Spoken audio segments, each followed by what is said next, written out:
সেদিন আমরা চলে গিয়েছিলাম নোয়াখালী পৌর পার্কে। একটা বিষয় তোমরা খেয়াল করলে দেখতে পারবা যে অন্যান্য দিন আমি ঘোরাঘুরি করতে বের হই আর না হই, বাট ফ্রাইডেতে আমি মাস্ট বের হই।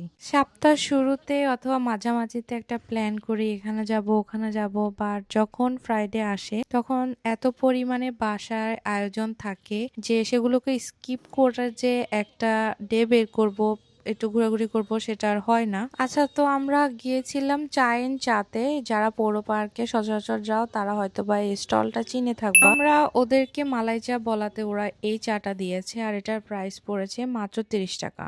তোমরা যারা নোয়াখালী অথবা ঢাকার বাইরে চা খেয়েছো তোমরা এটার টেস্টটা রিলেট করতে পারবা। তোমরা বলতে পারো যে আমাদের আশেপাশে আমি যত জায়গায় চা খেয়েছি চায়ের মধ্যে তিল বাদাম এগুলো আমি কখনোই দেখিনি, কিন্তু আমি যখন বরিশালে গিয়েছি তখন সেম চায়ের টেস্টটাই পেয়েছিলাম। বরিশালে এই চাটা ম্যাজিক চা হিসাবে বিক্রি করে আর এটার প্রাইসটা ছিল আই গেস 60 টাকা করে। দিন শেষে আমি যেহেতু একজন টি লাভার সেজন্য আমি নতুন নতুন টি এক্সপ্লোর করতে অনেক পছন্দ করি। সকাল বা সন্ধ্যায় যারা খুব একটা কড়া চা পছন্দ করো না, ধরো যারা চায়ের মধ্যে খুব বেশি মালাই পছন্দ করো, তোমরা চাইলে এই চাটা ট্রাই করতে পারো।